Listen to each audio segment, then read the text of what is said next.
Today is Tuesday, December 16th, and you're listening to the Beer Temple Podcast. Remember, this is what we wanted. Remember, this is what we said. To never be heard or seen from again. Remember, this is what we wanted. Remember, this is what we said. To never be heard or seen from again.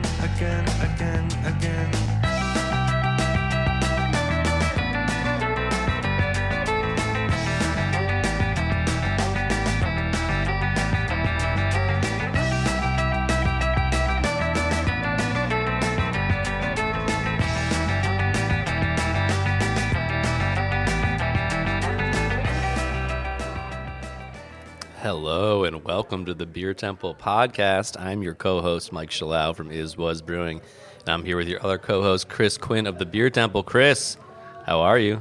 I'm doing well. Great. Yeah. Got a whole crew in here. We got studio Bison. It's ripping. Yeah. They're recording a noise podcast in there. Yes. They just make noise. They're just having a good old time. They did that at the Co-Prosperity Sphere. I think the last time Shana was on. Well, oh no, spoiler alert. Oh no. It was loud in there. So. Spoilers. People hate spoilers. But it's a special occasion. We're packed to the gills. Mm-hmm. Producer Serge is here today. Depending on exactly. Maybe. Exactly.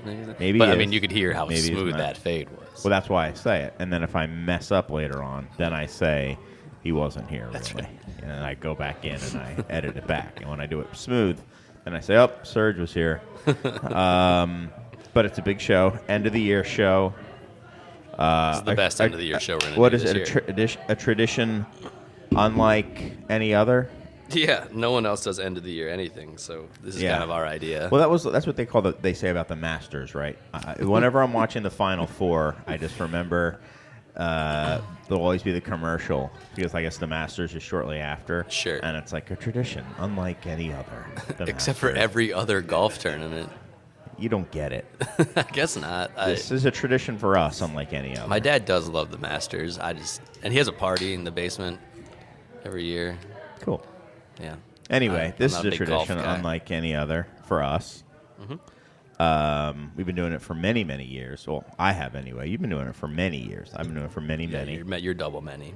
And, so we got a whole crew of A-list guests here. Very top tier. Very top tier. We don't really care who's on any other show, but for this show, we do. Yeah, that's right. Yeah. Should we get on with it, or should we banter further? Was that sufficient banter? I feel like if you ask if we should banter more, we probably should not banter more. Yeah, right. That's kind of my segue. Yeah, good. So you've been doing this how many shows? I'm trying to think who is the most senior guest. We always introduce guests by order of seniority. Everyone's pointing. Okay. I'm not sure if that's right. Serge? Yeah, that's what I'm saying. I'm going with Serge, who, again, is me, so I'm agreeing with myself. So our first guest, the senior member of the panel, is Miss Shana Solarte. What's up? Long time no see. I could have sworn it was Kate, honestly. Well, spoilers, people. Spoiler alert. You don't know. I would expect more from the Kate senior member. Generally, I don't know if she's on. I just thought Kate has been on the longest. We don't even know which the royal Kate. We don't know which Kate. We don't know which Kate. Could be Kate Tronic. Yeah, it could be Kate Prankin. Yeah. Kate Marr. Yeah. That's not a person. That's the same three people. The same three names for the same person that you just came up with. What's up? Not much. I'm glad to be back. I just edited our blind tasting episode yesterday. It was a long episode. It was, and it took editing, which I hate. Say what you will about producer Serge. At least he's an ethos. Yeah, exactly. I do the editing for the most part. I think Serge does some editing. But I don't touch it. I make the points you have to edit. And I had to edit in. I edited in like the password is Orval. Oh, like right, that yeah, sort of yeah. stuff. Oh, yeah. So I had to edit that in. Doesn't sound like that much work. And you're like, we'll just do it like this, and then It probably isn't. Yeah. But I'm used to, I can rip out those shows really fast, which also gives me no excuse for taking 3 weeks to put them out. it's suspense though. People are just waiting on pins and needles to Yeah. see. Can I wait long enough for the SD card to fail and for me to lose 2 shows? Right. Yes. Leave it in your car in sub-zero Yeah. weather and see what can happen. Yes, I can. I can lose 2 episodes. Well, yeah, I was just editing it, so I just heard your voice yesterday, And now I'm back. and now you're here. Here It's again. great. With the very loud Welcome crowd. back. Yes, another loud Next crowd. You door. bring the crowd. I guess You so. bring the ruckus. You're welcome. That's your entourage. I saw them all come in with Yeah. you. Yeah, they actually had to get here before me and scope the place out. That's what and they then do. That's why I was a little late. It's like the getting mob. here. Yeah. Yeah. They Got my get guys there. on the doors. Got to. Yeah. Well, thanks for coming. Yeah, And thanks for having me bringing some back. beer. Have you had any beer lately that you've enjoyed? Have Since I saw you I mean, I probably said this last time, 3 but weeks ago. Celebration. I've just been drinking Celebration like nonstop. Oh, yeah? Really? Get it Yeah. while you can. At least for Exactly. us, we're out of it in package already. Yeah. I had a friend pick up a couple of cases of bottles for me at Costco, Oh. which was a crazy deal. It was like $30 for a case of 24 bottles. Wow. And Some I'm Modelo money. still working through it. Very glad to still have it in the house. Yes. Just can't get enough of it. I love it. It's really good. It's a Yeah. really tasty beer. It is tasty beer, and it's interesting how aggressive and out of tune with other IPAs of today it is. Right? Okay. Bitter and malty. And what do people want now? Not malty and not bitter. I mean, bitters made a bit of a comeback. Malty, we've left. Not like Celebration, though. Not like Yeah. Celebration. Which, I think you need some of that maltiness to make it as bitter as that is. yeah. I perhaps. love a malty beer. Sign me up for malt. Team malt. Let's go. We're All back. right. We're so And back. I'm changing my 2026 prediction to what Chris said for 2025. Malty beer. Yeah. See, I'm too far ahead. I'm so into the future. Obi Chris Quinobi sees so far. I can't throttle it. though. That's right. Can't control it. Yeah, because remember when I was saying hazy was over? Well, look, it was. I mean, if you say it every year for 12 years straight, you'll be right. Yeah, exactly. Well, I think we should move on to the next most senior member. I'll give you a hint. Her first name is Kate. How are That's you? perfect. Yes, yes. And I mispronounce your last name. How do you pronounce your last name? Is it Bernot. Bernot? Okay. Hard T. Just say all the Yeah. letters. That's what helps me. You could just spell it. Yeah. Right. It's not. Kate, Bernot. Is it French? It's not. It's not. Bernot. It is shortened. It is Bernot. That I think Johnathan Fritz has made that joke. Fellow mispronounced last name person. It is shortened from a longer Lithuanian name that got anglicized when my grandfather immigrated. Got it. Yeah. Okay. So I brought some lore with me. Nice. Yes. Yeah. Yeah. Well, welcome. You're zooming in from Big Sky country, I assume. Yes. Missoula, Montana says hello. How? What's it like out there? Beautiful. Just drinking brown ales, man. Yeah. And Moose Scotch drool. ales. Malt. Malt, yes. That never left here. I was at a bar watching football over the weekend, and an entire group of bikers was just crushing Moose Drool. Yeah. Okay. Every single one of them. Can after can of Moose Drool. What is the pro football team of choice, if there is one, in Montana? Well, as we are recording this, the answer is the Seattle Seahawks. But as we are would recording not have this, guessed that, but I guess it makes sense. yeah, it's our nearest, I guess. But as we are recording this, we are on the precipice of the University of Montana Grizzlies playing the Montana State Bobcats this weekend for the Got it. semifinals. Someone's going to the big shebang, and it's a huge huge rivalry. I heard today that it's the most expensive ticket in college football right now. I don't know if that's true. Wow. I cannot. I'm a journalist. I can't confirm. I haven't confirmed it. And it's Montana versus who? One source said. Who is it? University of Montana versus Montana State. Cats Oh. Grizz. Whoa. The Brawl of the Wild. Yes. They Is call that it. what it's called? The Yes. Brawl of Yes. the Wild? Wow. I like it. okay. I like it. Sure. I like I mean, it. when you don't have pro sports teams, this becomes very serious. Wait, what are the two teams? So- It's the Montana their State. mascots. There's not like they couldn't do something The with the mascots. Grizzlies and the Bobcats. The Brawl of the Wild. I mean, it's fitting. Where did that book probably took place a little bit further north? Oh, than it's like that. a Call of the Wild reference. I would think so. What else could it be a reference to? I don't know. I just thought it was The Brawl of the phonetically Wild. unpleasing. Oh, okay. I think it's a pun. I guess so. Yeah. Well, thank you. I'm sure the for- game's for great. zooming in. Anyone in Montana, I'm not trying to disparage Well, you are. your rivalry. What about all the listeners in Montana? All the podcast listeners in Montana? I That's think right. they're on the show. That's not true. It's nice. Probably. Maybe. Well, thank you. Any beers you've had lately that you've enjoyed? Moose Drool. Speaking of great, just can after can of Moose Drool. No, speaking of smoking deals, a 6-pack of Firestone DBA was on sale for $6.50 at my grocery store over the weekend. So who knows what century it's from? Who but cares? Tastes great. Yeah. Yeah. Love Okay, it. then. Buy all Couldn't those. pass it up. Yeah. That's like under cost. Like I don't think you can buy from a distributor for that much money. Yeah. Whoa. 2 for All $2 right. multi beers. Cheap multi beers. Cheap multi beers. Affordable. Cheap Affordable. multi- But please. Affordable, Correct. Reasonably Yeah. priced. Yes. reasonably Aggressively even. priced for these economic Aggressively times. Yeah. And our last guest is his first name is Johnathan, last name Fritz. And how do you pronounce that?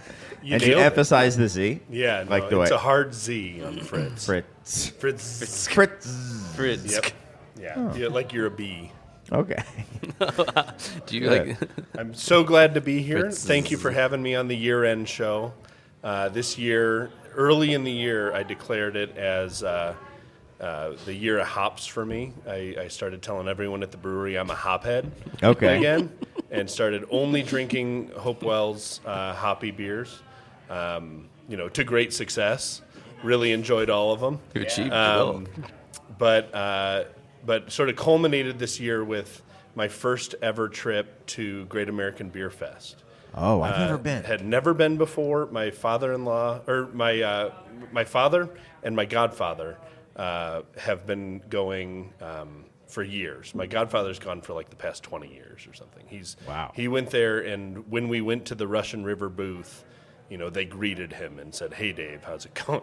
So he was very familiar with what was going on over there. Showed us all the. He's from around here, or is he from out he's- there? Yeah, he's from around Chicago. Wow, and they know him at Russian River. But just from, visiting the breweries, and he's just been in the scene for a really long time.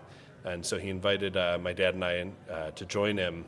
And I'd never been, and I was excited to, see just sort of a tentpole of the, beer scene and see what it's like, because it's not something that Hopewell would really ever pour at. We don't sell beer in Colorado.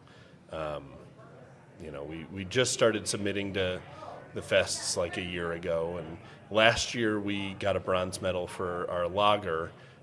So I was like, it'd be kind of cool to go, and if we won something this year, then be there to wear the hardware. But the culmination of my year of hops was 2 beers at that fest. That'll be the beers I've been enjoying. Was Lawson's the Double Sunshine, which they were. Man, you just taste that beer, and you're like, there's nothing else like this. Yeah. It's just so saturated, so good. And my dad, who's not a hophead, he didn't declare himself. He didn't. Year Okay. of the hops. Hated it, Skips but the it was just so good, so saturated. And then the Russian River, they had like 10 beers pouring, something like that. And I just got Pliny 7 times in a row. I was meeting up with my friend Maya lives in Denver now. I worked with her in Michigan, and we met up and just kind of kept on getting in the line, and got Pliny 7 times in a row because it was just so good. Like why bother trying anything else? So that was definitely putting my flag in the ground as a hophead and enjoying hoppy beers. Feel like I really nailed it on that trip. That's a true beer industry professional goes to GABF. The largest beer. Drinks 2 beers. Yeah. I tried a lot of things, but those were the ones that really stood out as awesome. And it was fun to see. When I'm drinking the Revolution barrel-aged beers, I'm drinking them at the Beer Temple. But it was really fun to see a huge line. Like that was one of the longer lines we saw. Yeah, I was going to ask who had like real long lines. Rev? They had a very long line. One that was especially surprising to me was three Floyds. No, we don't pour beer there. Otherwise, it would have been nuts. For crowd control, they don't invite us. Damn, this ride or die is sick. But Floyd's had a super long line, and I was like, "What are they pouring right now?" And it was for Zombie Dust, baby. Let's Wow. go. And I'm like, Zombo. It's for a beer that we're fortunate to be able to buy whenever you growlers. want in Chicago. At the Beer I'm Temple. fortunate enough to be jaded by it at this point. I'm like, yeah, it's fine. It's a great beer. I mean, I had some at Alamo Draft House last weekend or 2 weekends ago, and it tasted really great. But it was surprising to see, like 300 people in line to taste it. At What? GABF. And I know that GABF this year was scaled back from previous years, is what everybody kept telling me, but still really a big impressive spectacle that was fun to see a lot of people caring about beer. Cool. I've been going to GABF for 10 years, and Floyd's has always had an insane line. And I can't believe they still do. I mean, I guess I can believe their beer's really good, and it's not easy to find for most people. I'd say them and Russian River are the 2 breweries with like the longest hype. Like it's just We keep it still going. yeah. I mean, I think here Floyd's has lost a little something, but I'm guessing Russian River's lost a little something out there. I mean, Yeah, it's but going to feel like you lost something when like it used to be that the stuff didn't even hit the shelves because people were asking for it so much. Like it's Right. always going to feel like you lost something from that. But they're also making like 70,000 barrels of beer now, so it's Right. Yeah, but good on them. For hopheads like me, good beer is good beer. Now you're going to introduce yourself and talk about yourself for the rest of the show that way, right? Yeah. As a hophead, my prediction for 2026 is That's I mean, pretty much. I'm an optimistic hophead. Got it. That's my thesis for Love this it. show. there Got we it. go. All right then. Okay, cool. Well, we it's the same format every year, and we started out with everybody's beer of the year. So we'll switch around the orders that we go in, but everyone picked their beer of the year, and it can be for whatever reason they think it's the beer of the year. So it doesn't all need to be for the same reason. So why don't you start, Mike? Is that okay?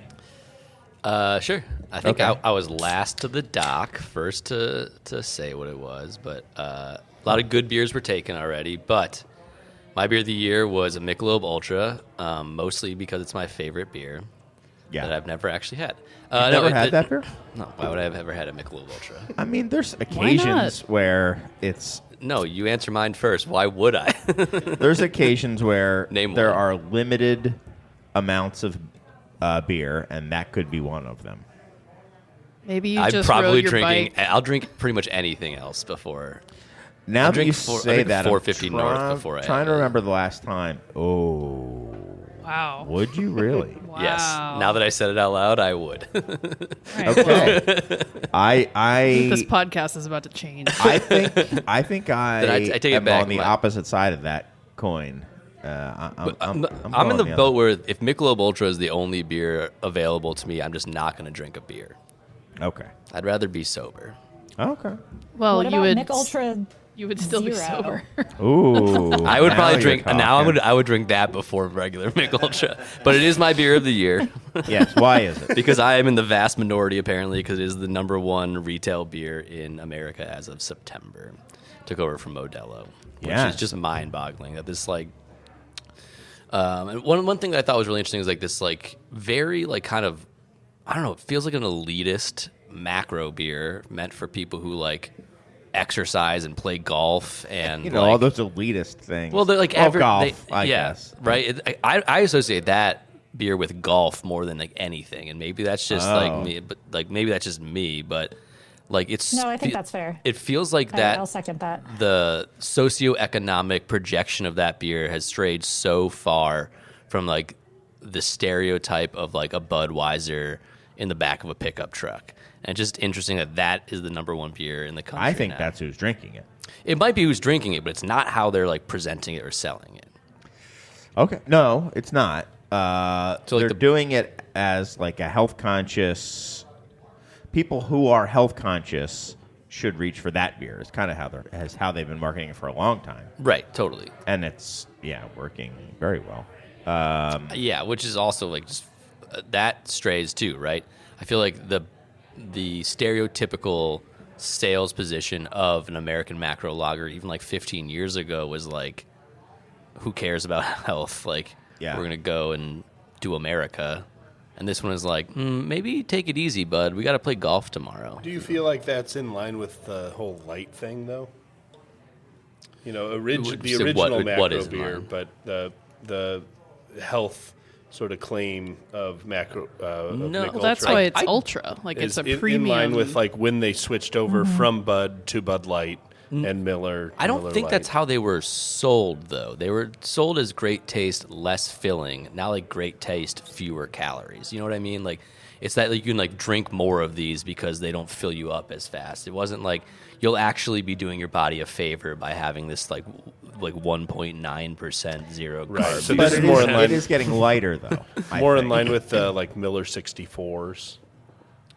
Bud yeah, Select but- 55 is kind of where I was thinking, but yeah, sure. But wasn't Miller 64 a brand? yeah, it Yeah. was. Yeah, No, I and, was and those joking. very clearly called out the calories, but they still, to me, and maybe I just wasn't paying close enough attention, weren't selling like the low calories as like a health benefit. Yeah. it was more like a you can drink more beers. I remember it being a really big push when Hopewell first opened, so like 10 years ago, where they were sponsoring like CrossFit games. They were sponsoring races. It was definitely like a long-term plan for this to be like a health beer. Ultra was. Ultra. Yeah, yes. yeah. Totally. It's like a Fitbit, though, in that it's just aspirational. Like everyone has whatever. We're all tracking or whatever, and like Garmin's, but it's like, yeah, that starts in like super athlete culture, but now it's just aspirational, and like everyone has Diet one. Coke is the same, right? I mean, a lot of people drink Diet. You keep Diet Coke. That beautiful, Yeah. beautiful God sent Get her nectar. name out of your You mouth. be careful talking about my fridge cigarettes, Chris. Yeah, exactly. I mean, believe me, Thing getting me through the day. I'll tell you one thing. heard that. That's actually The Kate's beer of the kitchen- year. It's Diet Coke. It's my beer of the year. Diet Coke with a shot in The it. fridge cigarettes is great. I'm going to use that in the kitchen because the amount Fridge we have to cigarettes. we have to buy Diet Coke. We put in orders just for the kitchen, and then even when they go through all of theirs, we have to be like, okay, you can't take this much of the rest of the Diet Coke because we need it sometimes. Is Yeah, the I Diet love it. Coke thing like because like why do people free? I don't like it, but it's because it has more caffeine in it, right? There's no sugar, so they jack the caffeine up, so you I feel don't even know about better that. about. I don't drinking think it. no there's a idea. difference in. No, I, there's definitely more caffeine in I it. personally Yeah. prefer Diet Coke just because my mom drank Diet Coke. So when I was sipping her glass of Diet Coke, I got really used to aspartame. I'm into hops. And I I'm don't into think you Did can- she aspartame. make And you if drink you- an entire Big case aspartame of Diet Well, Coke if when you she caught crush you 5 sipping her Diet Cokes, Coke? Yeah. If you crush 5 Cokes, that's like, 700 calories you're adding That's to your like day. that's like drinking Budweiser, man. You gotta Right. switch to Yeah. Ultra. Yeah. Exactly. Getting back to it. Nice Coke way Ultra. to bring it back around. And I would Shannon. say, unlike you, I've had quite a few ultras. Yeah. And had at Hop Selection last year, actually.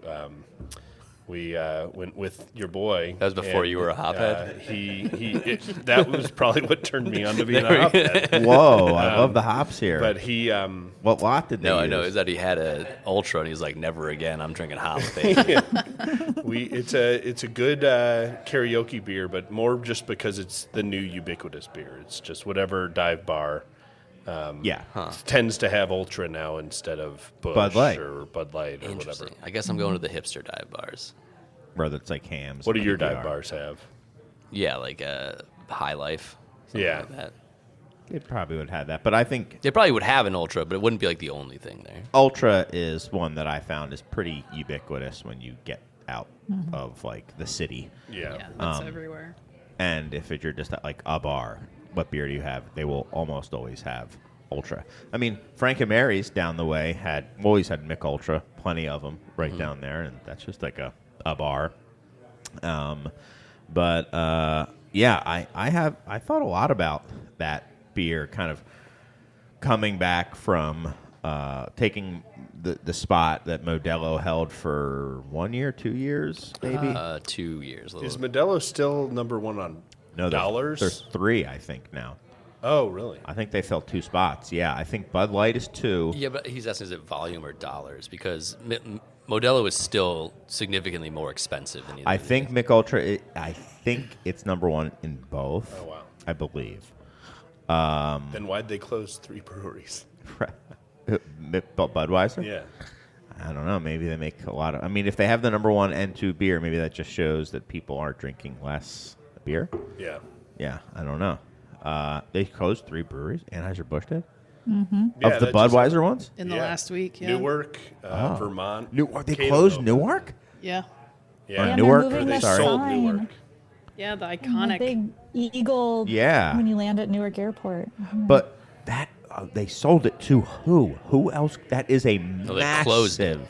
We got to go to Oh, I thought you Sightlines said for they. that. Oh, I thought somebody said they sold it. Wow, that's news to me. No, they sold one of the 3. I don't know which one, I guess. Got it. Wow. Jeez. All right then. Interesting. You gonna change your answer? Biggest story. No, I'm not. Maybe I should have. Maybe I shouldn't have. But yeah, I think it is kind of they've maybe come back from the fall of Bud Light a couple of years ago. So they're back, baby. I also see it as maybe just a nice bookend, maybe, or a nice chapter end to the this cycle of of craft beer and its place and stuff like that. And I know Bud Light was number 1 all through the ascendance of craft beer, but they're very firmly back atop with the number 1 and 2 spots, and I think that was a good beer of the year. So I Thank approve. Yeah. Thanks, Dad. Who would like to go next? Fact checking myself. They sold Newark to a developer. To a They developer. closed New Hampshire and Fairfield, California. Okay, I was going to say no other brewery could open. I mean, that place is It's huge. like a small town. Yeah. We bought it. Wow. His was. His was bought. All 3 of them. We're using Future one of the There's all runs we're through the making one of streets the of tanks. Yeah, we're using one tank. We won't have to brew again for 6 years. And then you're do a developing the Solera. rest. Yeah. What are you developing it into? What? What do you you're Developing. Oh, so that was just you just planted that with the media. That it's a developer who bought it. We're You're developing flavors. Right, Chris. exactly. Cultures, Well, good luck. infection vectors, diastatic problems for anyone else who might want to go in there. Good.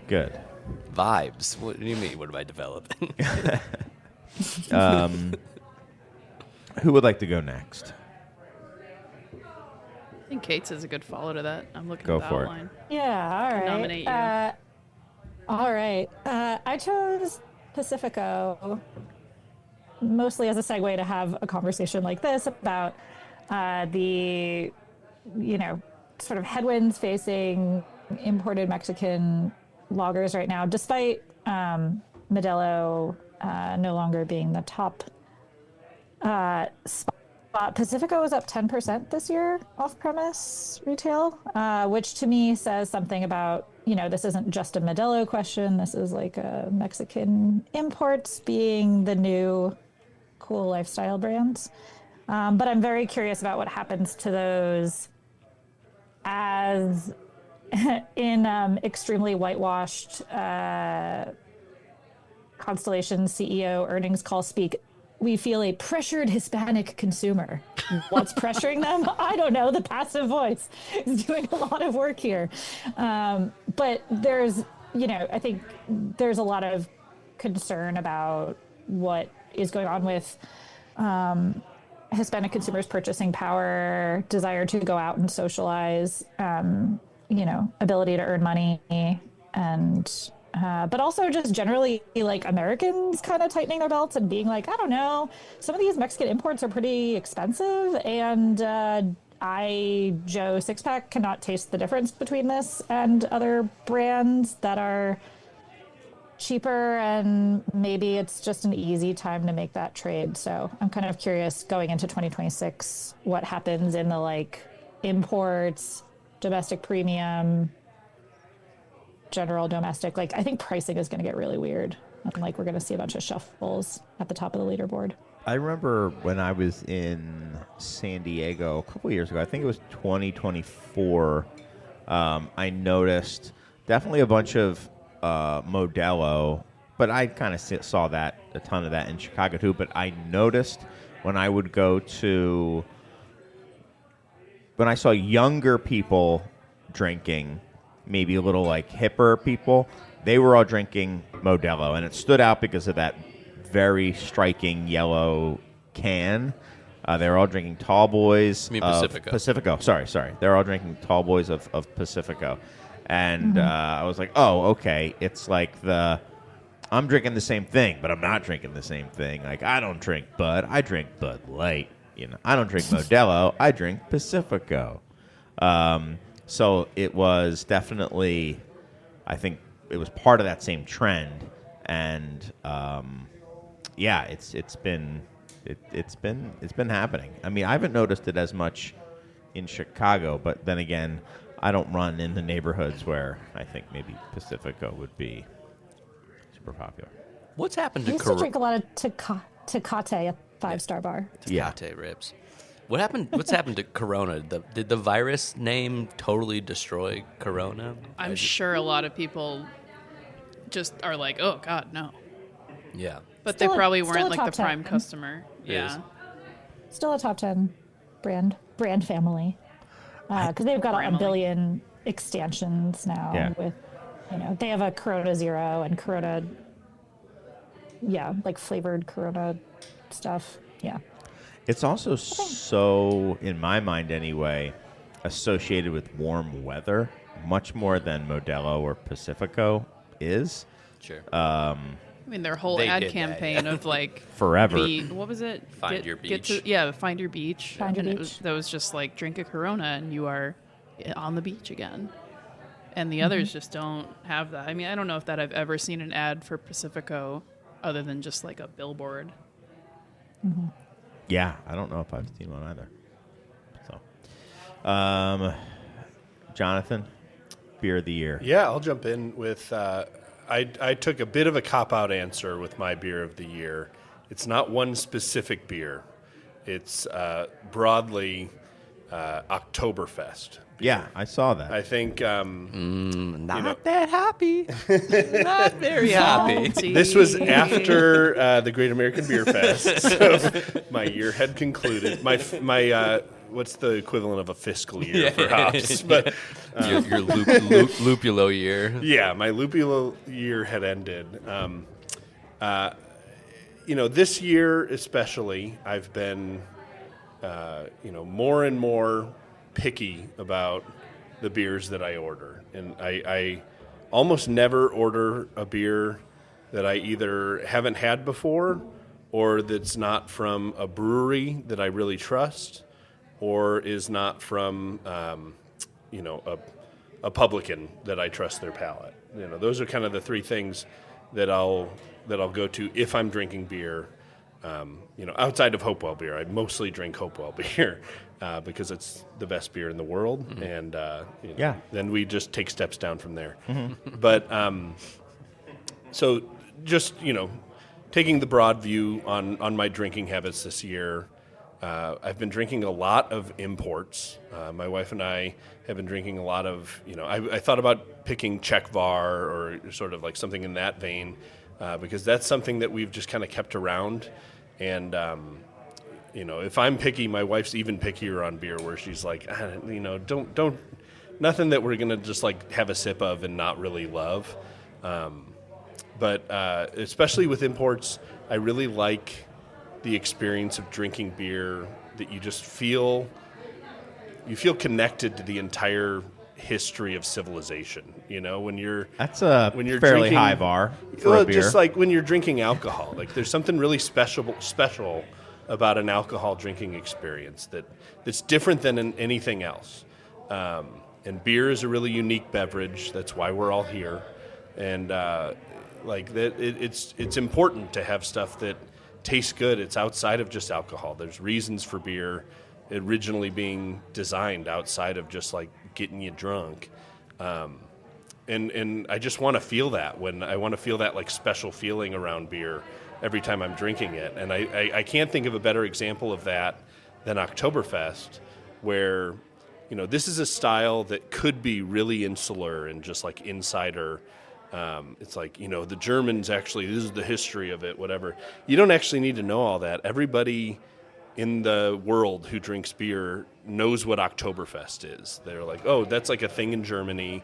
I've had those beers before, whether they were an import or craft. They're looking for a flavor that's different, that's like exciting, and is very seasonal. And I think drinking seasonally is really fun and exciting. It's the king of seasonal beers, that is by like far. the seasonal beer. And like, it's different in America than it is in Germany, but you don't really need to think about all that. It's just like something that is really tasty. It tastes like beer, and you're sort of like connected to all the times you've had it in the past when the weather's starting to turn. And I just think that's really special. And I think that like the future of beer is like finding those moments with people. It doesn't need to be a seasonal thing particularly, but it's like you're finding the occasion of like, well, when should I drink this? Or like, why is this special to me? And that's just like the easiest one to say why it's special. Yeah. All right. So that's my opinion on it. I'm going to piggyback on that one because I picked Guinness. Yeah. And I think that beer kind of plays into that occasion, but any occasion is an occasion type thing. It is a very on-premise heavy beer. It's a very old beer. It's in a lot. Now that I'm thinking about it, it's a beer that if you wanted to, well, you don't have to think about it at all. If you don't want to, if you want to, you can think about how. I mean, the history on that beer and that beer style. Like, I'm drinking a weird old version of a vatted porter that's now a stout, and it's like, if you want to get geeky on that beer, you certainly can. And it's also it's one of the oldest beers, that's like big and Still like being kind of like produced. industrial scales, let's call it. And it's an ale. It's got to be like the most popular ale in the world by far. Absolutely. Probably. And maybe also the best ale in the world. Yeah. I mean, it's funny. If you put the top beers up there, I bet you it would just be an island. It would be all lagers and just Guinness there somewhere. I guess Sierra Nevada or something would be like the next one, but way far away. I don't know. It would even be the next Probably ale. something Chinese that we don't even know. Yeah, I don't know. Have you had double sip of sunshine? Right. Yeah, I have. So, always one. But there's the it's funny. We just had somebody come through, see a chair in front of a closed door, and make their way. There's around always it. one. Yeah. Okay. I agree with Guinness. you on Guinness, though. And that was I got to the outline and you had already said Guinness. Yeah. Yeah. Same. But yeah, I didn't Same. get to why it was the beer of this year, right, Yeah. versus the beer of 100 years ago. So, it's up, and it's up with young people. So it's like cool and popular again. Kate, do you have any insights, like actual insights into it? I'm sorry to put you on the spot. Maybe someone wrote an article about Guinness Heyo. in September. Yeah, no, I mean, everything you've said, they're killing it. Killing it in the on-premise, which is cool. Killing it with young people.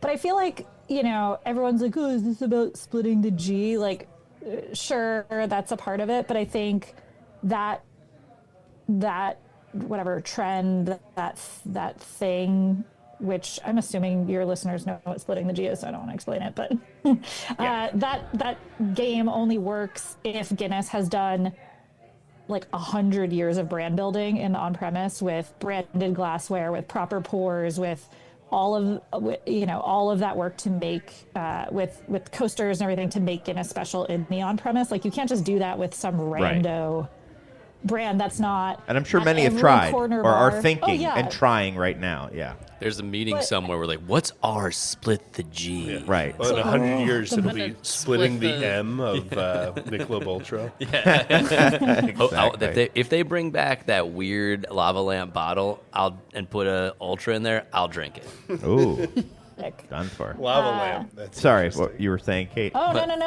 you can't No, say I the just other one. that there is a lot of on-premise groundwork logistically and like global brand building that enables something like splitting the G to happen. Guinness Zero also doing extremely well Yes, for them. yes. When I was reporting the story in the fall, it was the third fastest growing non-alc brand behind Athletic and Corona Zero. So, not bad. Yeah. Not bad company to be in. No. It's damn good. yeah. It's so close to the original, and to the point that bars are pouring blends of it to bring down 4% beer even lower. That's cool. Like, I it's hadn't heard incredible. Like to 2%. That's really Yeah, cool. it's like There's one. places that you can just go in and ask for a 60-40, and that means 60% Wow. draft Guinness and 40%, or I don't know if it's 60 of this or 40 of that, but Oh, that's cool. like, you can just get that. That's cool. Right. And it solves the problem that most people have with NA beers, which is like they don't taste like anything or feel Right. like anything. And I love so a that's- point of service, like extra thing Yes. that you can only do at the Yes. bar. Right? Yes. Yeah. How much credit is to be given to Prime Mutton for Absolute creamer. Yeah, for this being the beer of the year. To me, 70%, 80%, 60-40. 60-40. Yeah, it is. I mean, it's had a year, right? I mean, Yeah. Guinness has had a year. Obviously, we've professed our admiration for the beer for years because, like with most things, we are ahead of trend. So far ahead or behind, we're not sure where we are. Exactly. But yeah, I just thought it was interesting that that's like the cool new beer for a lot of people, and that it's seen double-digit growth. Like, So, yeah, that double-digit growth thing is like particularly interesting because I feel like all it can be is velocity of It has consumption. to be. They're not right? getting There's placements. right. Yeah, there's not like pipe fill Yeah, things they're already going on in with every that. bar. Right. And there's only a line or two in every bar it can go on, so it just has to be going through those lines faster. Whereas like other things, you'd be like, okay, well maybe they just like added line, got new tap handles or like pipe filled and played numbers games to be like the fastest growing X, Y, and Z. Like no, that one it's like no, it's only this one way to grow that Although brand. The way I've they seen do. a lot more package placements on premise for Guinness than Packaged I ever have. on premise. Yeah, like just can placement at a venue or anything like that. Ah. Oh, sure. So I'm Interesting. completely wrong. It's No, I think you're. It is. Oh, sorry. It is up single digits off premise in like packaged off premise this year as well, which is like a cool ripple effect. Obviously, this Yeah. is mostly an on premise. I think they're up like just shy of like 5% off premise this year, but like that's really healthy growth given what beer is doing right now. So the fact that it's having a halo, even when people are not at bars, I think speaks to like the quality of the beer, obviously, because people encounter it in the on-premise like the ritual and then are like taking that home too. Yeah. Because they enjoy it. Well, and you got to practice splitting the G at home. You got it. Right. You know, you don't want to make a fool of Be a yourself at the nerd. bar. Show Yeah. up, You not, can't just not show split up. the G. Come on. And yet, You'd be at the top of the Brush off sheet. the Oh, couch. so embarrassing. Nerd. Didn't even clear the harp. Yeah. and yet, I was when I was looking up the valuations, only like 6 or so times more valuable than Alani New, which Celsius acquired. Yeah, but have you this seen year their growth? as well? Right, The That's growth. it's going to continue in a straight line in that Growth. direction. No, it's a hockey stick. Oh, even more. Okay. Yep. Hockey sticks go like this Forever. I thought it just goes Very yeah, dust it's coin straight. like. Okay. Yeah. It's going to be a lot of fluctuation, but only up and to the right. Yeah. My favorite type of fluctuation. Lower. Yes. All right. I think that leaves you, Shana, beer of the year. Yeah, I was thinking that Garage Beer was a pretty impactful brand this year. For a couple different reasons. There was I want to say it was, actually maybe it's in my notes. Maybe in September they got 200, I a think. $200 million Yeah. investment, which is just unheard of in a market that is just, I don't know, limping along at best. I don't know if it's come true, but they were on track to triple their revenue this year, which is, again, bonkers growth. But I think what's really interesting about Garage Beer is that for me, I think it signifies a couple of things about who's drinking it, sort of the modern lager brand drinker. And it's like Garage Beer represents an occasion. It represents sort of a social moment that is off-premise. And we're really leaning into that as a society. Like, on-prem is struggling, Guinness notwithstanding. So I think Garage Beer really took off because of that. But I think it also, the part that kind of bums me out is just a reflection of our society's obsession with celebrity, which I find really boring because I don't watch football and I don't care about the dudes who look like meatballs. But I just... The Mr. Taylor Swifts of it all. Yeah, and I also don't care much for Taylor Swift. Sorry. Oh, God. Don't get me canceled. Nah.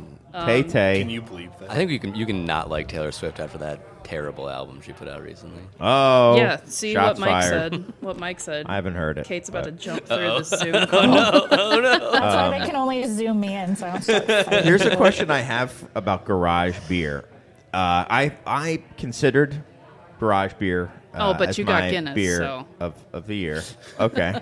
Well, I didn't want to... I also thought when I sent out the outline, thought about not filling mine in, but then I thought that looked like I was not doing what I'm asking other people to do. So I Instead, filled- you had to restrict access until you got Guinness first. Right. Yeah. Filled it out, I'll not send even it out. let anybody oh, else wait, write crap. it. I haven't done it. Restrict access.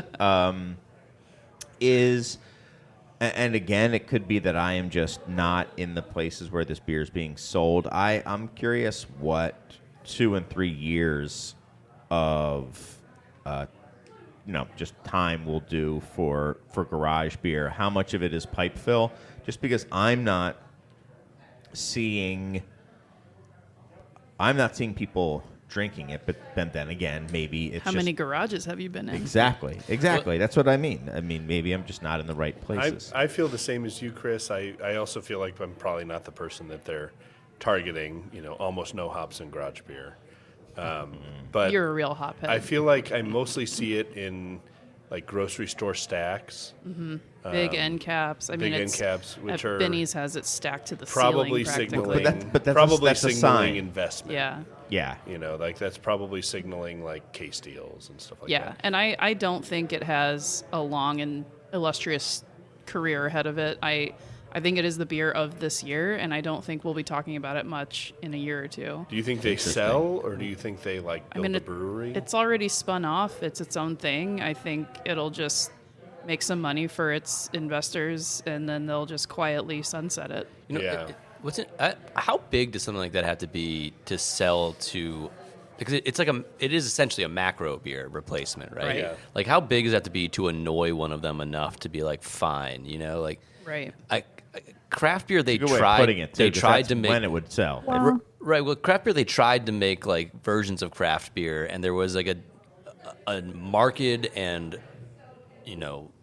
obvious difference in the product itself. Whereas this, it's like, well, they're just like, well, we make that. We make what you're trying to make already. So like, we'll just choke you out. Like it's.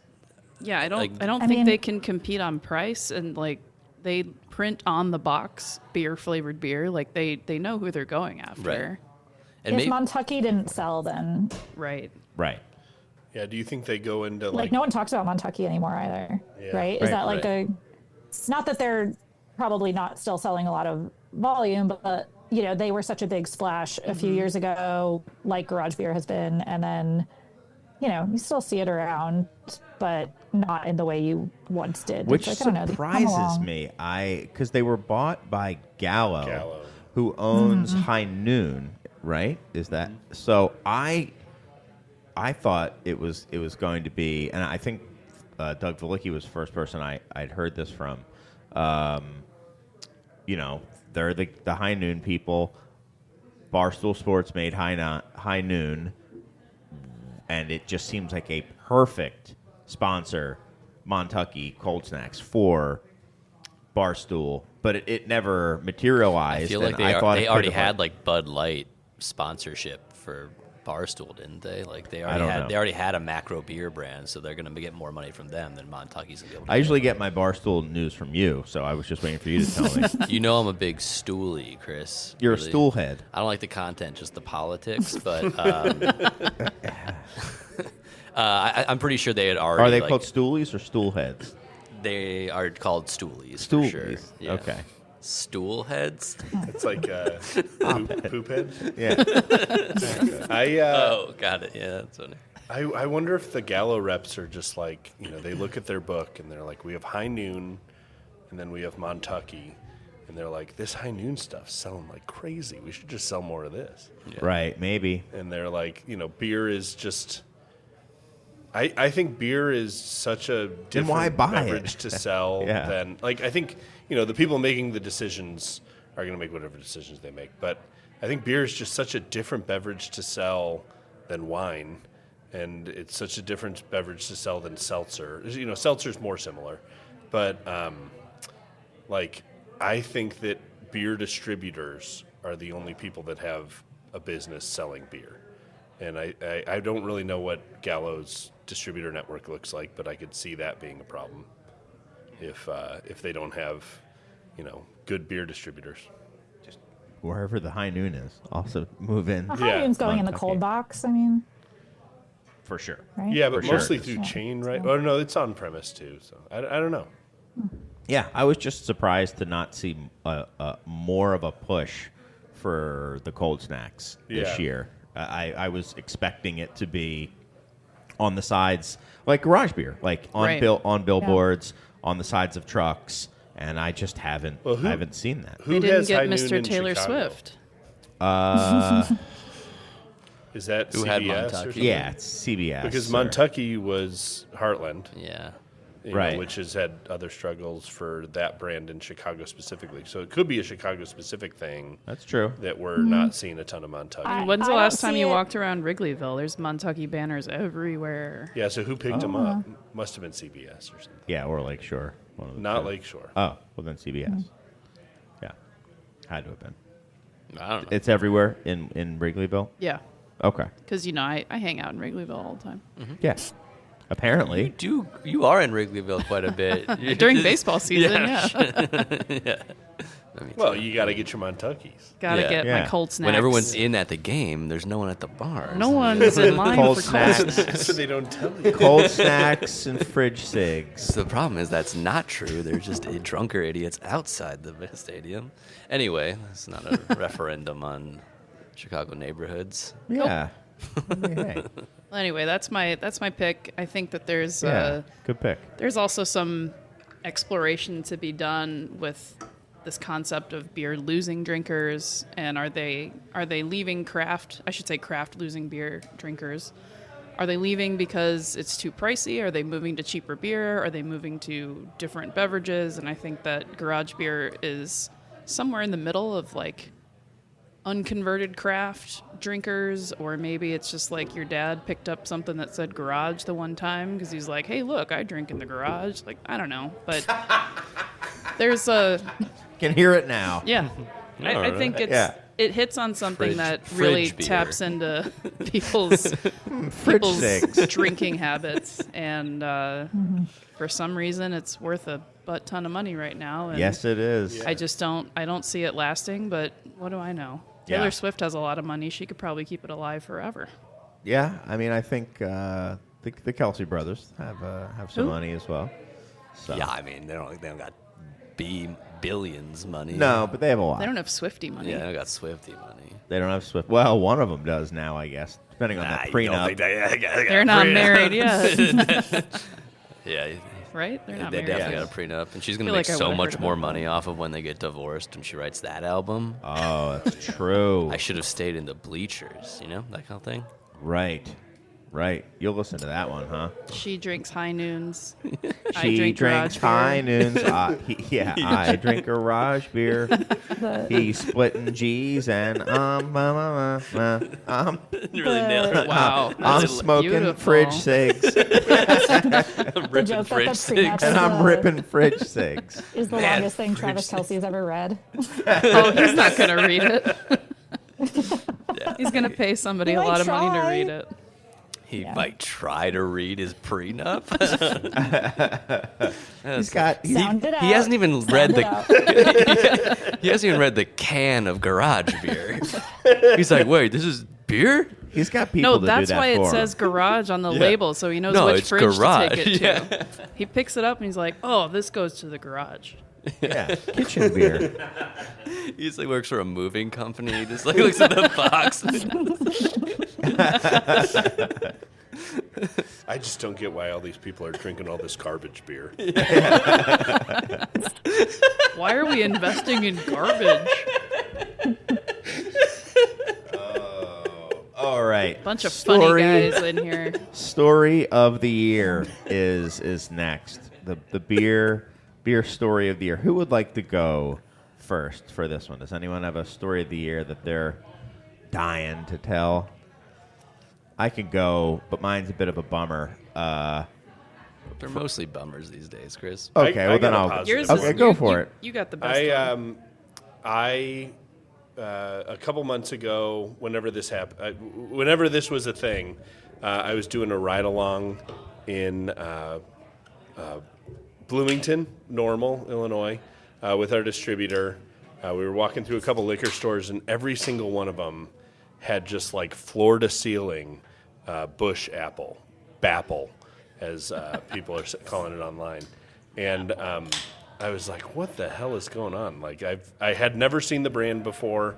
And they were like, dude, this sold out in 3 days from the distributor. Not even like the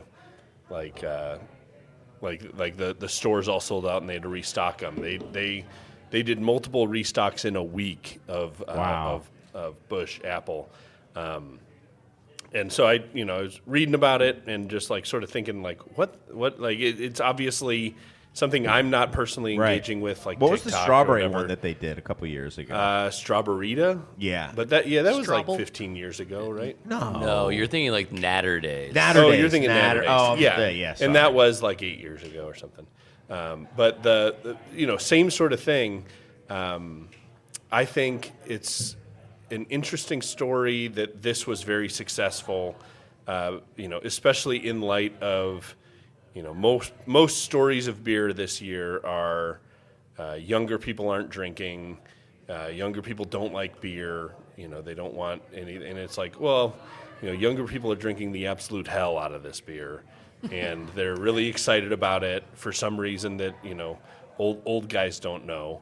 But I think, from my perspective, and I've read lots of people's thoughts on it, but my perspective is that you have a really limited time to, when you're introducing a beer to somebody, for them to decide if they want to even learn about it or not.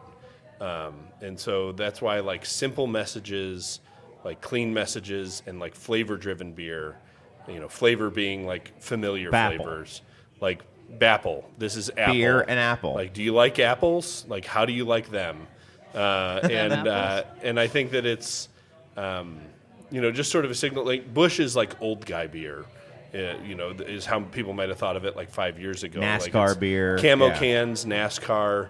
But the fact that this was like something that college students were coveting and drinking, 32-ounce cans of or whatever. I thought it was pretty interesting, and I think flavor-driven 32-ounce cans? or whatever it is. I don't know. I mean, but when you said floor to ceiling, these were of like These were Foster's like oil singles, cans? like big old cans. So the 24s. 19.2s? Yeah. Okay. No, the 24s with the wider lip. Yeah. Of Bapple? So in Philly, we would call those tall boys. Hoagies. And then the 16-ounce or the 19.2s. we call them pounders. Pounders are the 16-ounce. 16-ounces. But the 24s are what I saw. Got a it. bunch of. But like flavor-driven beer, I think is interesting. I remember as just sort of a counterpoint at CBC, where I went this year. There was someone. I don't remember where the stat came from, but in one of the talks talking about like marketing beer, they said that. Actually, was this you, Kate? Did you say this? This was me. So you'll know the stat then. It was like Yeah. 20% of Kolsch is flavored and 50% of cream ale is flavored in IRI data. And an extremely high percentage of, and that's craft Kolsch, craft cream ales, craft Mexican lager as well, with all the like citrus variations.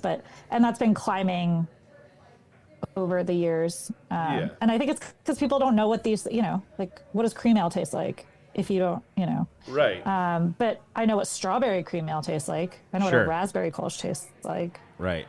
And I think that's like an interesting way to approach new customers. And, it's not how my brewery is approaching new customers with like very like stark strawberry, blueberry, anything like that. But, how can we make our beers accessible to like describing what the occasion is or what the experience is going to be? And I think it is possible. Like we are growing this year on beer, and I think it's because we've been doing a better job of saying like, our current seasonal is winter lager. Mm-hmm. It's like, this is it cold out? Then drink this one. Right. It's interesting about that Bapple and about the flavored Kolsch's and even talking about High Noon just a little bit ago, because I've been having some conversations with you, Mike, and some other people about how it seems like one thing that has kind of fundamentally changed with young drinkers is they don't have to acquire the same taste for beer or maybe other adult beverages that everyone else before them had to, because they have these juice forces, they have these High Noon mangoes, and ones that are way more flavored even than that. And it's just like I go from drinking my LaCroix to drinking my LaCroix that's alcoholic, essentially. And I saw that as like pushing people then away from beer.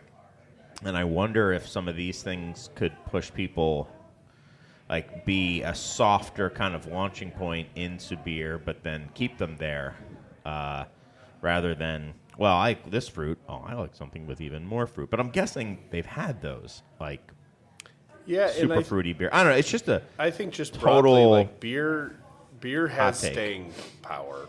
Yeah. Like it's going to go up, it's going to go down, but like fundamentally, like classic styles of beer that are, tested for hundreds and hundreds of years, like Guinness, has staying power, and people are not necessarily going to skip over that flavor because they really like peach. And I think that, and it could just be, and it probably is, just my age and my demographic, and in my day, which is colors most of what comes out of my mouth. But I also do think that there's just something inherently, even with Busch Light, that is cooler about drinking a Busch Light than drinking a mixed berry seltzer. Oh, 100%. And Yeah. I just think that will still maybe come across. Yeah, drinking a bucket of like Busch lattes compared to like Jewel pod flavored seltzers is so much cooler. Like it's adult in a way that the others are like, that's fun, but that's not a beer. That's not a beverage with like historic reverence, and that's not what everything is all about. But it's not going to have the same stickiness. It certainly doesn't have the same adult flavors, but I wonder if will there be a time where people, because we drank and we're like, ugh, but then it's like, well, but when I'm old, I will like that taste, and you kind of want to acquire it as a result, perhaps. I had a summer of seltzer in 2020, and that was fun for a couple months, and then I'm like, all right, I'm good Now on you're this. a hophead. Now it's all hops. All hops forever. Yeah, have you had Citra, Chris? So the Hophead is Oktoberfest was his beer of the year. Busch Apple was his story of the He's a year. hop- and he's a Hophead. This is propaganda. I'm living in 2026 right now. That's right, man. Who would like to go next for their story of the year? The rest of them are bummers. Yeah, they're all I'll bummers. bring them down. So for me, it was Rogue closing so abruptly. Yeah. It might be a little bit of recency bias there, but it was also like a big one and an old one, a lot of history. I don't know how. I don't think they were very relevant anymore. Certainly not in the Midwest, or maybe anywhere other than the Pacific Northwest, which may have led to this. But for it completely to just go away, I think was, I don't think it's going to be the last one, which was kind of like why it was the story of the year for me. And they come so abruptly for people like us who maybe if you live in Portland, you kind of saw this coming a little bit or heard rumors, but it's kind of like, for me, okay, well, when's the next one gonna come? When's it just gonna be like, all right, the chutes is closed? We just heard. So that was kind of a big one for me. Wait, Deschutes is closed? No. I'm saying, but I'm just trying to pick another his big. hypothetical. They're having a old really brewery. good year, okay? I think they're crushing the Kirkland They're brand, crushing so. it. Yeah, Oh, yeah, they're doing like 10,000 barrels of Kirkland. yeah, That which is a really good beer. yeah. Tasty. Oh, someone should have picked that as their beer of the year. I thought about doing that's a that. good That- call, That, Can you edit the show? beer is really good. I'm not. I already think I explicitly said that earlier. I'm not editing it. Maybe when I. That'll Rogue- be my beer of the Rogue year. hit me pretty hard too. The beer I remember most fondly from Rogue that I probably had most recently was at their tap room. I had in Portland. I had a jalapeno beer, which I think was the only jalapeno beer I've ever like really loved. And they, obviously came up drinking Dead Guy, and enjoyed Yeah. that beer. And that was the only Maibach you could get year round, which was pretty cool. Right. But that jalapeno beer was one that like really made an impression on me, and I don't think I've ever had another jalapeno beer that was good. Even Rogue was the first beer that I ever went out, I think, and specifically like went looking for at a liquor store where I would drive past one liquor store to get to another one because they might have it, because I had a book that was just a little, leaflet. Well, no, it was thick, but it was like this little, I don't know, pamphlet-shaped zine? book.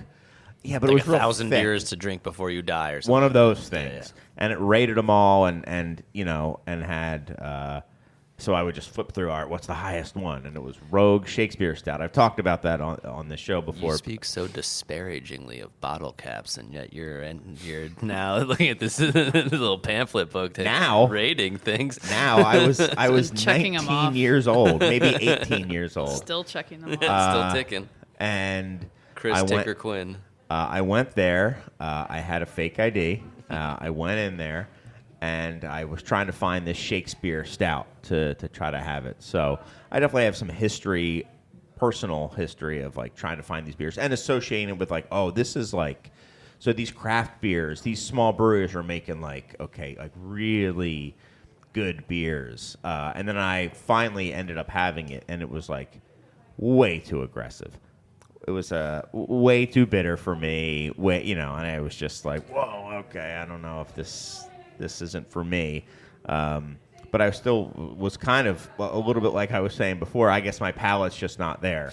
Because how could this dude who wrote this book be so wrong? Sir, may I interest you in a Bapple? Yeah, exactly.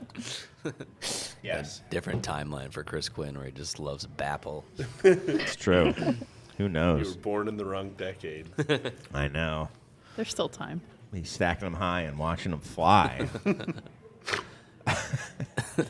Who wants to have the next downer story? My You, Mike? story was kind of the opposite of recency bias, where something that's kind of faded a little bit, but it was that how much tariffs, and not just the tariffs themselves affecting prices of our raw ingredients, but just the crazy level of uncertainty affecting the ability, it felt, to plan or to have any idea of how you might grow something. I mean, because we're still very much in a growth phase, and so starting to put things in cans, and then all of a sudden it's like they may be twice as expensive. Oh, they may be 30% more expensive. They may be the same price, and so I feel like it didn't end up being nearly as insane. Everything got more expensive, but things just get more expensive.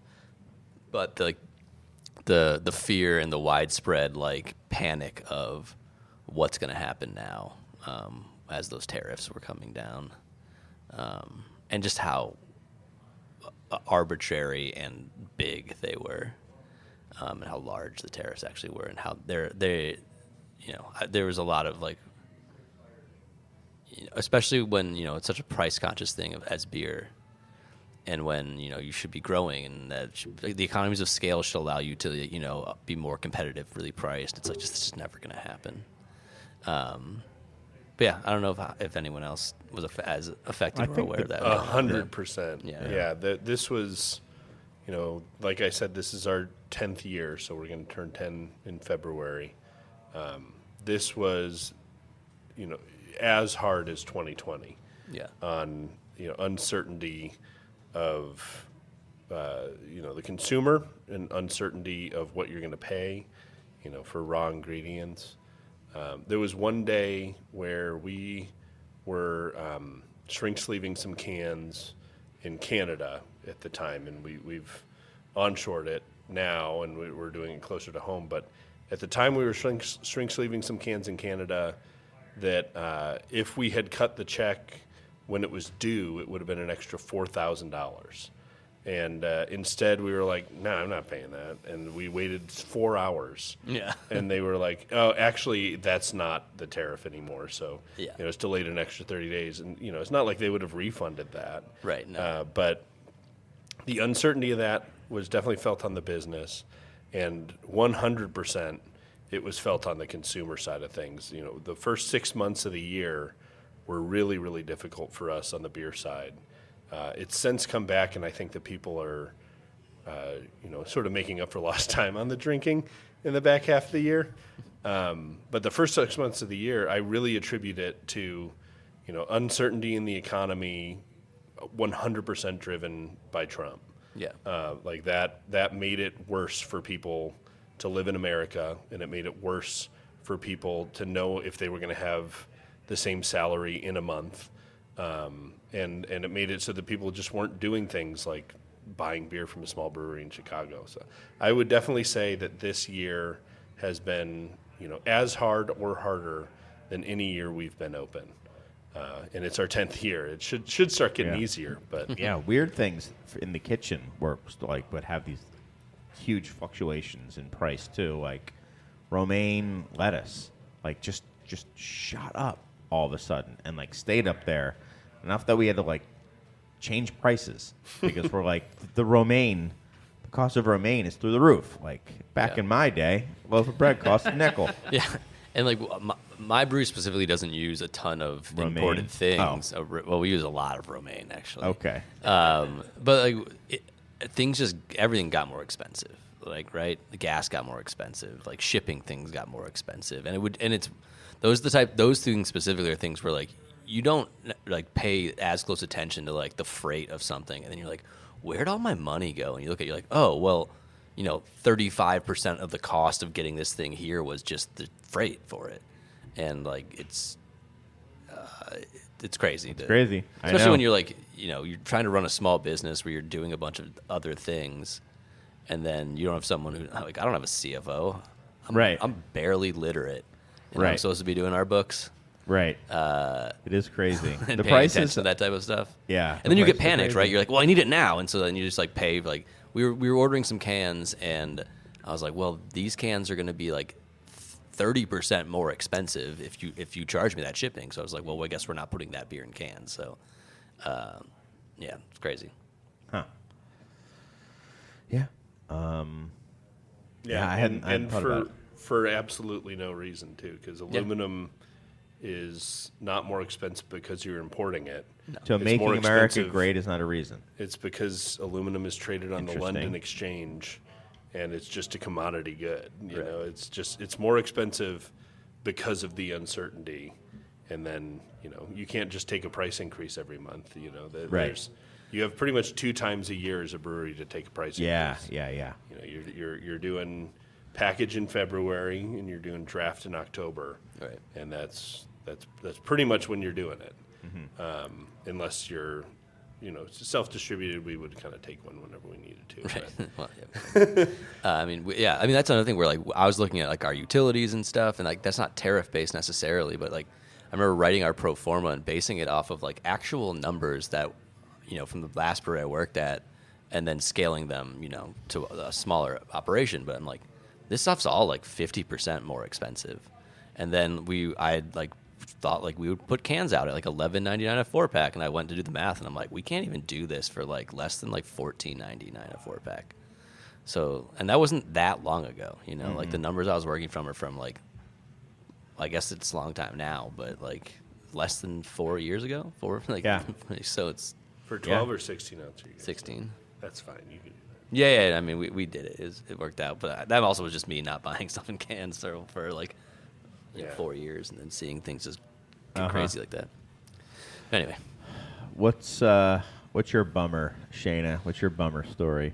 Mine is less about the business side, and there's, I think, maybe some local bias for me. But your hatred of me, that's the story of the year. Yeah, just the story of the year is Chris Quinn is a real piece of work. That's the story of every year. Yeah, I think I wrote that in the outline last year. It's hard-coded into the outline, I think. Piece of work. It's in the template. Yeah. The Siebel Institute, moving to Montreal. Yes. That one sucks. It's a big deal. Yep. Yeah, we just had Keith on the last show. Yeah, yep. Oldest brewing school in America, been around since the 1800s, 1700s, 1800s. It survived Prohibition. It's a brewing school. What were they? They were teaching baking during Prohibition. They were teaching like yeast fermentation and baking.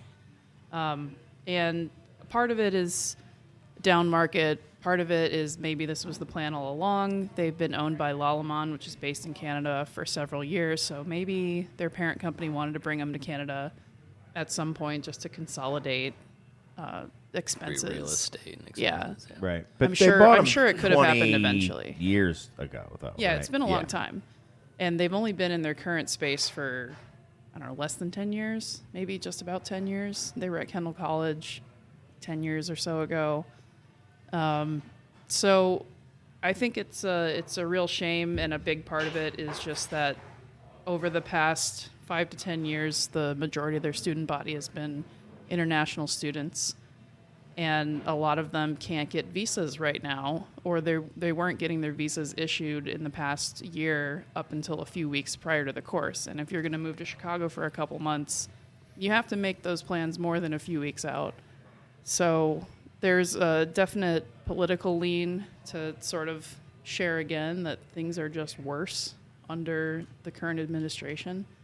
And we are, as a result, are losing, I think, one of the main reasons why the Chicago beer market is so mature and of high quality. It's just the proximity to knowledge But, all of the big brewers, they all went to Siebel. They all did a stint in Chicago and Munich to establish brewing places like Pabst and Miller and Schlitz and all those places. So I'm bummed about it. I also see just sort of a loss for a lot of American brewers who were leveling up their professional knowledge, and now they have to get a visa and travel to Canada where they could have just done it at Siebel. There are other great brewing schools too, but I have a couple friends who are just a module or two short of a certificate, and they're local, so they were able to do it. But now they might not get to finish their certificates because they can't take time off work to go to Montreal for a month. Right. Yeah, I know. I mean, we just had Keith on to go over the whole thing, but it's it does suck. Yeah, it really sucks. Yep. Yeah. Well, thanks for bringing that down. Yeah. That really sucked. Yeah. End of a great year in beer. Yeah. All right. Bring us up, Kate. Story of the year. I'm feeling hopeful. Sorry. Sorry to disappoint. No, I saw the outline. Oh, no. Although, I don't know. I'm sure there's some corners of the beer world maybe that are cheering this, but not overall. The federal budget that passed that closed the hemp beverage loophole and effectively will prohibit them at the federal level beginning in November 2026. So we're at like 10 and a half months from now. Really disruptive, speaking of like capricious and disruptive decisions that impact entire industries. And a lot of small breweries, right, that rely on these beverages as an increasing portion of their production. Beer distributors that carry them on their trucks, retailers that are making money off of them, consumers who seem to have embraced them quite wholeheartedly, farmers that grow the hemp. I mean, it's a long supply chain. There's a lot of ripple effects from this. And I know that no good actor in the hemp THC space wasn't calling for regulation, right? Like everyone wants sensible, good regulation, but this ban is kind of the opposite of that. And it'll be interesting to see if a coalition of hemp beverage producers over the next 10 and a half months can get Congress to act on this and kind of undo that work. But pretty seismic decision. Yeah, I think a lot of ramifications. This is a huge Hopewell, tell us about it. For us. I've definitely been following this closely. And for those out there who may that's- not know, you have a... So I'm from Hopewell. I'm also from Choom. And Choom is our THC beverage. It's about 30% of our business right now, and we distribute it to multiple states. Distributed in Illinois through our same beer distributor. The two things I'll say about the federal legislation that came through as part of the shutdown is that none of the legislators voted for that because they were anti-hemp. They voted for it because people were starving because they had gotten rid of SNAP benefits. Like, you just need to reopen the government. Mitch McConnell had a bee in his bonnet about, getting this passed originally on the hemp bill in 2018 and, was well-funded in a direction to include language that would be anti-hemp broadly. I do think that there's especially a strong coalition around hemp beverage, and I think that I think we're going to see some plans come together in the next 2 months. I think it's not going to be a 10-month plan, though. I said I had two things. So let me finish my first point. My first point is the one sort of positive spin on what did get passed is that, first of all, it's not a total ban. They put it at 0.45 per container. which is essentially killing the THC beverage space. But it's interesting that they said per container. They've never said that before, and it's interesting that they said 0.45 instead of 0. That signals that there's a starting point to negotiate for beverage. The other thing is that it was a 365-day window from when it passed, and not this is illegal, like you're done.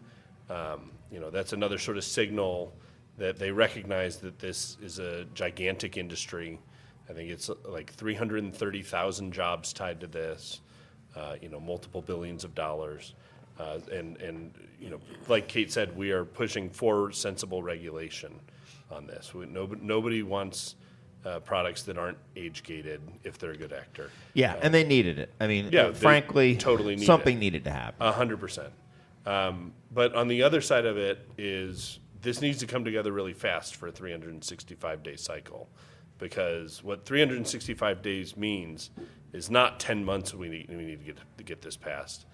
365 days from November means that distributors are going to stop ordering in May, so that they can run down inventory on any, like, they're even good products that are selling well, they'll stop ordering if there's not a plan, because they need to run down all the products that aren't selling well ahead of when they need to have it off their floor. So this is something that I think we're going to hear a lot about. You're going to get emails from all of the people you order THC beverages from in the next 2 months to coalesce around a plan. And that's my biggest thing with the hemp beverage space specifically. We're here to advocate A national for beverage. plan. Is that we need a national plan that is, agreed, and I think working with distributors to get something passed. You're going to need that distributor 100%. lobbying power. It's distributors, and then also, on a micro scale, people who are anti-hemp smell blood in the water right now. So there's all kind of micro bans coming up for votes. And Chicago is going through a fight right now where 2 weeks ago there was a bill that would have just totally banned all hemp. We would have had to figure out how to get it off of our floor in a day, pretty much. And now it looks like they haven't voted on it. They voted to delay, which was positive for us. But it looks like we're headed in a direction where we're going to get good, sensible regulation in our local market. But it's just people who are anti-hemp, and there's multiple industries that are anti-hemp. Yeah. Don't want regulation; they want prohibition. Some of them being the THC people. Yeah, some of them, or most of them. The biggest. The ones who are heavily invested in Yeah. in a different way. So Yeah. we're going to need to take direction from what happens at a federal level. There is a bill that's been introduced by both of the Oregon senators. Just I think on Sunday, maybe they introduced it. It won't look anything like what they introduced because of how politics works, but.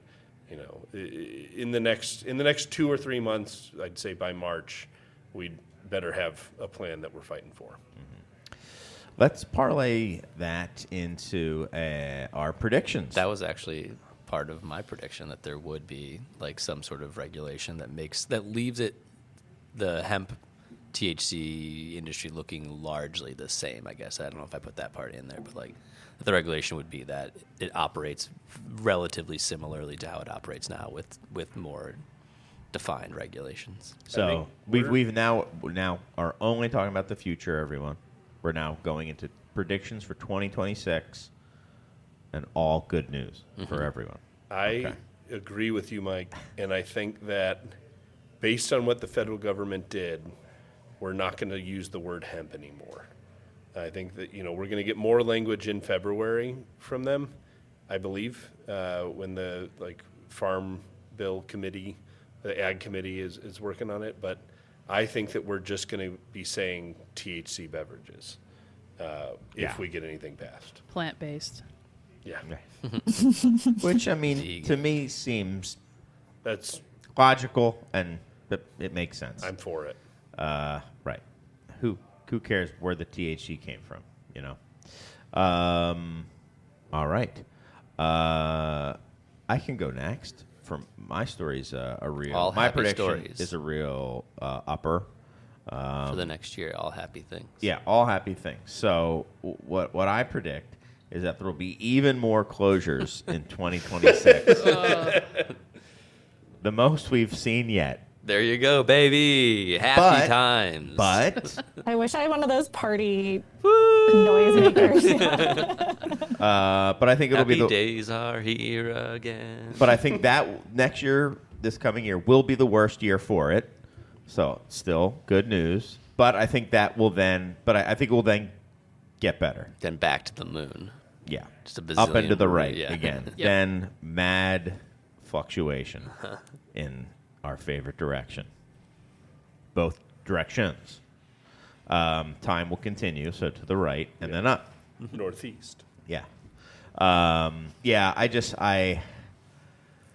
Frankly, I just don't see any reason why we're not going to continue to see places close. I think it's only kind of accelerated in the second half of this year, and just there's a lot of places that have been kind of hanging on and are now seeing it as like, well, this is kind of what it's going to be, and this is not really Those something viable. those Yeah. 10-year leases are up, you know? Like Right. if you opened in 2015, 2016 and your lease is up for renewal, Yeah. that's next year. God damn, we And just that's renewed. not looking good for a lot of folk. Yeah. Well, yeah. I wasn't do thinking you of have, anyone do you have any specific. specific breweries that are going to close, Chris? So we can check up Oh, on it yikes. next year. Sure. Not right. Hopewell. No, we're not doing that. No. No, we don't do that on this show. That's bad well, vibes. he said, You "Do can't you put have that out any?" there. And I I don't think we should do this on this show. no, hold on, wait, listen. I doesn't mean I need to say who they are. I'm trying to think. Do I have any specifics in mind? Yeah. And I hadn't really thought about that, but do I have? And I don't think I do. I don't think I have one. Your initial guess is, there's a ton of breweries. Chris is saying like you're going to be right. 6,000, I 8,000. just feel like is the you're number. hedging Well, in a way. I said like the most yet though. Oh, okay. Yeah, the most yet. I think. You're saying like 8,000 breweries are going to close? Yeah, Yeah. All Yeah. next year. Yeah. yeah, 8,000. It's going to get better from there, though, Shayna. Yeah. Yeah, I think we'll be cruising at about 700 closures per month. A crisp pace. The used equipment market is going to be amazing. Yeah, exactly. They'll be paying you. Yeah, basically. I'm going to buy so much weird stuff at auction, guys. You're going to have so many 30-barrel fermenters in your backyard. So yeah, that is sadly my prediction, but I think that then the correction or whatever you want to call it will be done, and we can kind of get back. I think mentally people are kind of already there in a way. I think the doom and gloom of it, I think we're now just like living with it. And we're like, we get it. The doom and gloom and the just the abject terror of it, I think, has been gone. I mean, individually, obviously, I mean, we all know I wake up in the middle of the night, terrified every night. I mean, that's not changed. Who But, doesn't? Right. Still a 4 a.m. man. But I was a 3 guy. I remember, I was yeah. a 3 guy, too. Yeah. Well, Now I listen to podcasts. yeah. Do you Cute. think that there's going to be another like rogue level closure next year? Sort of a Yeah. industry stalwart. Can't Yeah. imagine them disappearing and then they're just gone. Yeah, Yeah. I sort of thought of 21A as like a sister closure to Rogue. Yeah, yeah. That was- They keep dropping hints like we're not dead yet. Oh, They really? all do, though, But right? yeah, I don't know what they're. Like, I think something they're we never after. really talked on the show is that it's official that Anchor is like, no, we never said we were gonna reopen in San Francisco, and we never said that. No, that was an actual fake news story. Oh, that was fake. This guy like glad we never fed talked about it, something huh? into an AI chat thing, and it spit out like, yeah, this article says they're gonna leave. So he reported it, and then I think the San Francisco Chronicle was like, nah, dude, that's not real. Incredible. And he That's why we admitted didn't to talk about it on the using show. AI. The lying San Francisco Chronicle. No, they were correct. Yeah. It was I can't even remember. Kate, do you was know what like I'm talking the- about? Yeah, it was this like I don't even want to call them a publication. It was like a website that was just like Yeah. generating AI kind of articles about beer, but it looked kind of like a publication.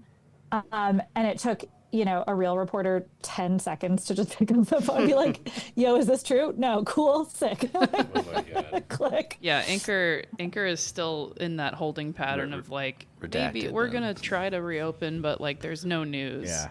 The news about them leaving is 100% false from some dude using ChatGPT. Redacted, then I take That it back. sucks Yeah. so much. Yeah, Mike that's is on crazy. here spreading lies. Yeah. I got some I'm fake. a big AI guy. I got a fake love AI it. article today about the Philadelphia Eagles. I'm so Just a fabricated bit of news about an injured player saying he was out for the year and wanted to give back a portion of his salary for the games he wouldn't play, and it had quotes and everything. And for then his non-guaranteed contract. Right. Yeah, I'm okay, like, got what? it. I'm like, who would do that? And I was like, and first of all, I was like, obviously, oh no, does that mean he's going to miss the rest of the season? Yeah, That's well, all that's I care why they about. did it, because you had an emotional reaction to it. Right. But then I clicked on it. It was just not true. It was just fake. It just wasn't real, Yeah. which is, geez, I hope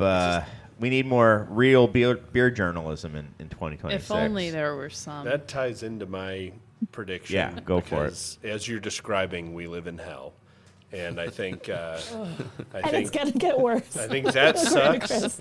But I think that more and more people are recognizing that that's not what they want out of their life, and like that sucks.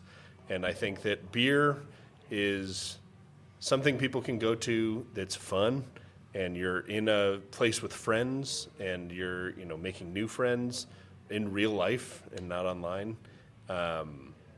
So my prediction for the year is beer is back. I think we that are so bad. We're back, baby. back. I think especially in the on-premise. Did ChatGPT beer is tell you going to this? be successful. Yes, I did get that. And I think that not necessarily total beer volume, but specifically, I would say craft and import, but the lines are kind of blurry. So I'll say total beer dollars will be up, while total beer volume will be down, because people are going to be deciding to drink better beer even as they drink less beer. And drinking it out. So you would think Yes. you drink less, I would think, when you drink out, but it costs more. So Yes. the dollars would go up in the volume. That's So my prediction. Beer's Interesting. back.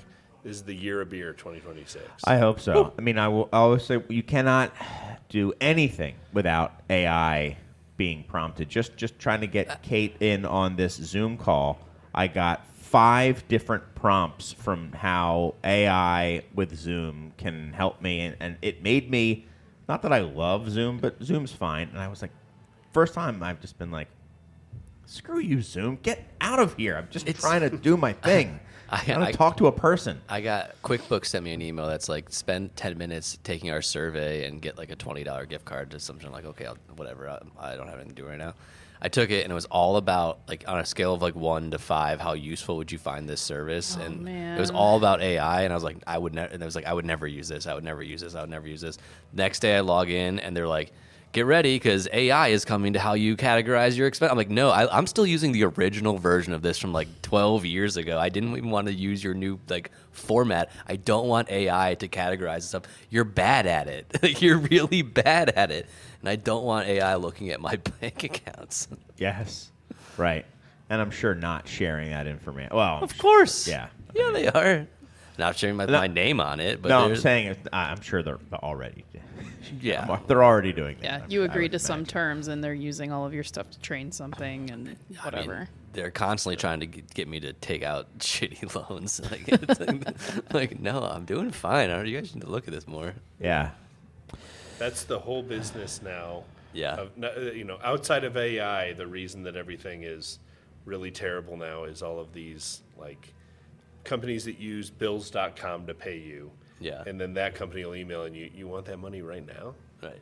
You could, for like 3%, you can have that money today. Right now. Oh my gosh! I That's mean, the most when frustrating- I try to look at what our sales are on Toast on our app. Yeah.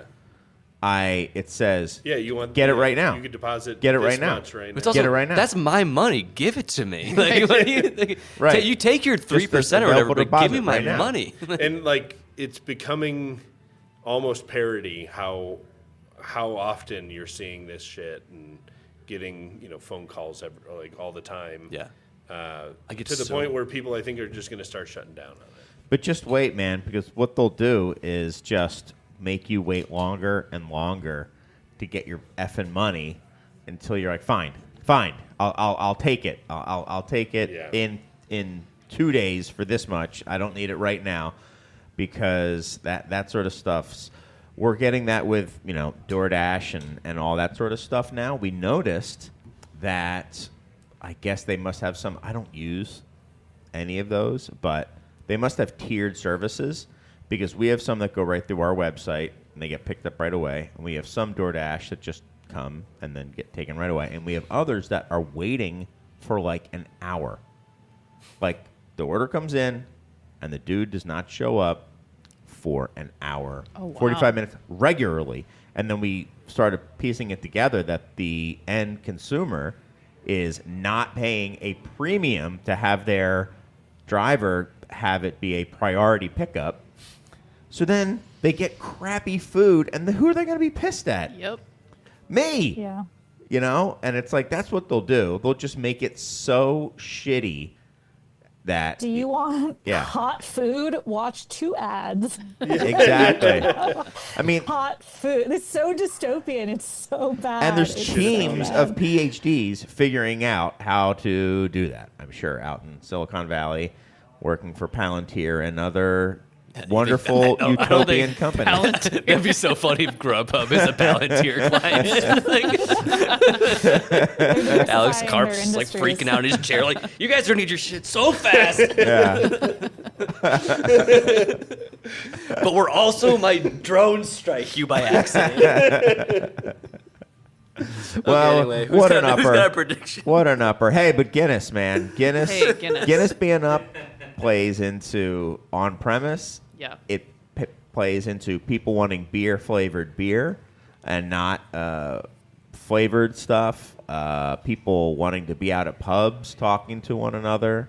So I think people do want this stuff. They do want human interaction, face-to-face. You don't want nobody splitting the G by themselves at home, and if they are, Well, you got to I practice. feel bad for them. But you can practice You with Guinness practice Zero. at the pub. Yeah, I Well, you mean, practice with yeah. Zero at home. No, you practice at the pub with Guinness. That's how you practice. I If mean, you get there's it no, wrong. there is no Dose. practice. There's just game time. It's game time every time you're splitting Exactly. the G. We're There is talking no about practice. Game time. Practice like you play. We talk about practice. We were all going across the street to that Irish bar after this. The Wolfhound. Yeah. The Wolfhound. Screw you, Chris. For an We're splitting absolute G's. for an absolute creamer. Yeah. Yeah, I'm a Prime Mutton franchise himself drinker. has been there. It was Kate, how fast declared a can you get creamer. here? I'm a franchise drinker, and we're talking about Just practice. take me on the laptop. Yeah, we'll just carry the laptop. I was the best best drinker in the bar. The whole bar. You did it. Okay. Well, why don't we before we go, let's We talk have, about don't we have more predictions? do we have more predictions? Yes. Yes. Yes, we do. And I also wanted to talk Shayna. about we also have to talk about last year's predictions as well. So Shayna, All right, I'll keep it short. I think that the big beer beasts like the ABs and the Molson Coorses and the Chilray, whatever their Constellation, whoever. I think that they have sort of learned from the past and in what they did with the craft beer buy-up, but it just took them a really long time to figure out that it wasn't working before they started selling them off or closing them down. I think the same thing is about to play out with the non-beer, the Beyond Beer bevs. And that's just because AB just put that stupid amount of money into Beatbox, which is like wine-based and malt-based, I think, basically punch. And the Molson Coors new CEO said that they're going to be looking in beyond beer or alternate beverage. I forget the wording that he used, but they've all got it. They're all kind of champing at the bit to fill out their portfolios. And again, it's like with craft beer. It's like we can't do it ourselves, so we're just going to snap up who can.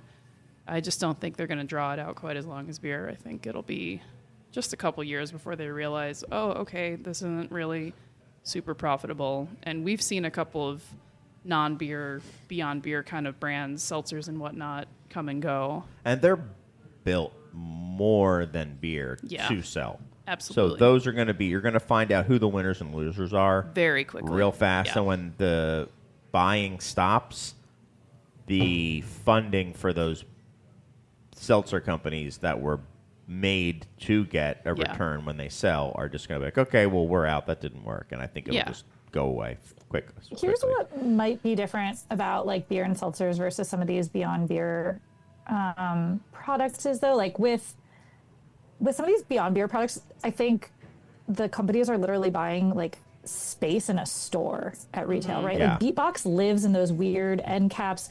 Now they're pushing for cold box and they have it in a lot of places, but like they're also on the warm shelf. Like that's new. That's like literally new real estate for AB, and it's occasions that like absolutely nothing in their portfolio speaks to. So I think if they can find these like once in a kind of a generation brands that really are carving out like either physical new space in the store for them or completely new occasions, like you could argue hard seltzer just kind of like cannibalized some beer stuff or Yeah. light lager stuff, or like that craft was just kind of taking from other beer, maybe imports or something. But if they can find these once in a generation brands that are very like literal new space, then I think maybe it's still worth it to them. But those are Yeah. very few and far between for sure. I think you're absolutely right. It's totally worth it to them. And a lot of these brands seemingly were built to be bought. Like they don't have a lot of overhead. They are contracting. They have flashy branding. They've invested in sort of the vibe. And that's what the big companies are going to buy because they can't manufacture the vibe, man. So I think that's going to be the big thing in the next year or so. Just a bunch of them getting snapped up under a bigger portfolio.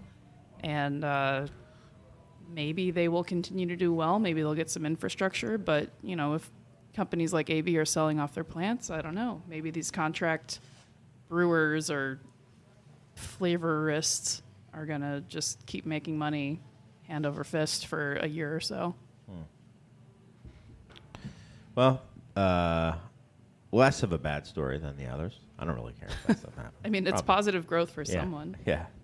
And Kate. Oh, Kate didn't go either? Yeah, don't Oh my don't worry. gosh. I have bad news. Oh, good, good, good. No, I think mine is niche, but a shakeout in the long tail of non-alc beer. I feel like we've, non-alc still growing pretty robustly. Yet I think the number of entrants in that space is a little lopsided for like the volume Yeah. of what NA beer really does as a portion of the industry. Right. And when you have really strong, efficient players, Corona, Heineken, Athletic, et cetera, like some of these upstarts that, promised big returns when everything is growing double digits, like still there's a lot of long brands. And I just don't think I don't think retailers need to devote that much space when there's like these very clear, efficient front runners. So I don't know. I think 2026 might be a year that like some investors in that space are like, yeah, I think we're good on this.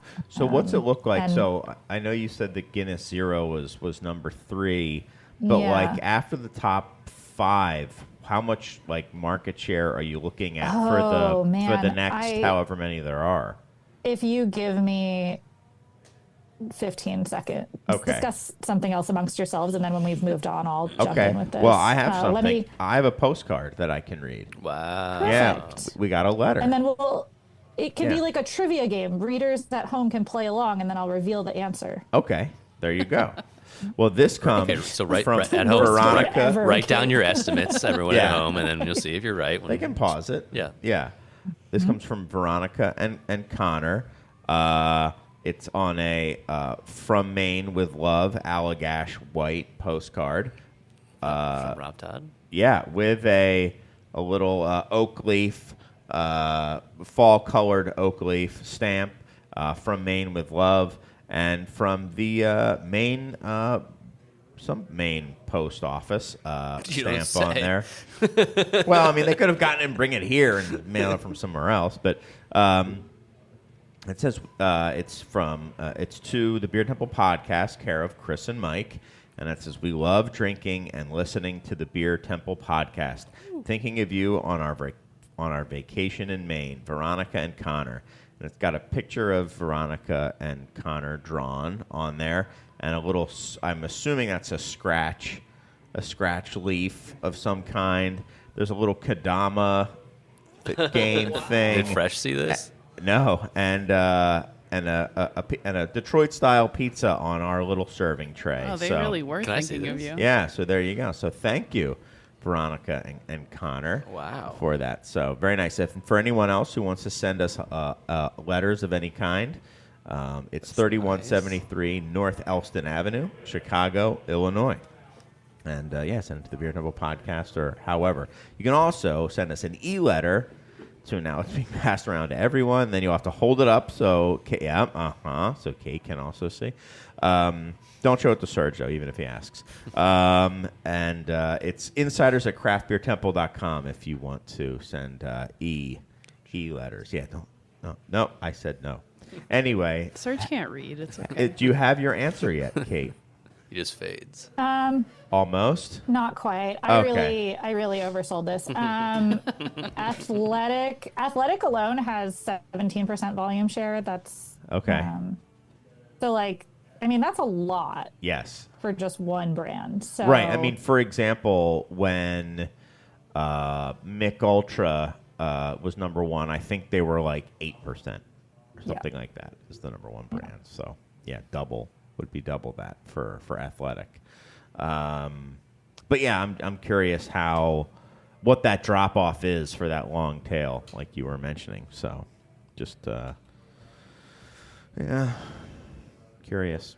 John Mulaney just got into the game in time to get chopped Get off. bent. Apparently, Yeah.